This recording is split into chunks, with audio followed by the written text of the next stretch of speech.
Did you know there's a Native American leader who actually defeated the U.S. Army, not just won a battle, but forced them to surrender and abandon their forts? His name was Red Cloud, and his story is one history tried to forget. In the 1860s, the U.S. government wanted to build the Bozeman Trail, a road cutting straight through sacred Lakota lands in Wyoming and Montana.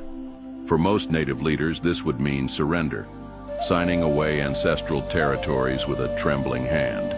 But Red Cloud wasn't most leaders. He saw this trail for what it was, a direct threat to indigenous survival.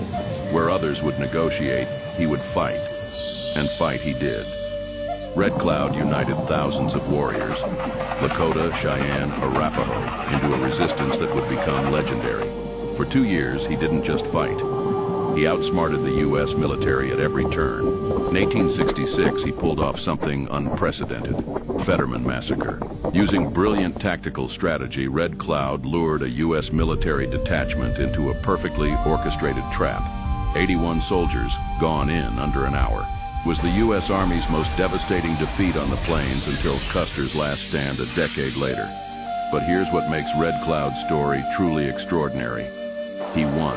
Not just a battle, the entire war. The U.S. government, an emerging global power, was forced to abandon every single fort along the Bozeman Trail.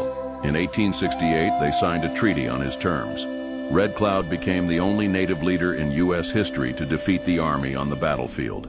But victory for Native peoples was always temporary. Just years after the treaty, the U.S. broke its promises again. Red Cloud spent his remaining years fighting with words, warning, "They made us many promises, but they never kept one." So why isn't his story in every history book? What other stories of resistance and resilience have been erased? Red Cloud showed the world that against all odds, a united people can challenge an empire. His legend endures.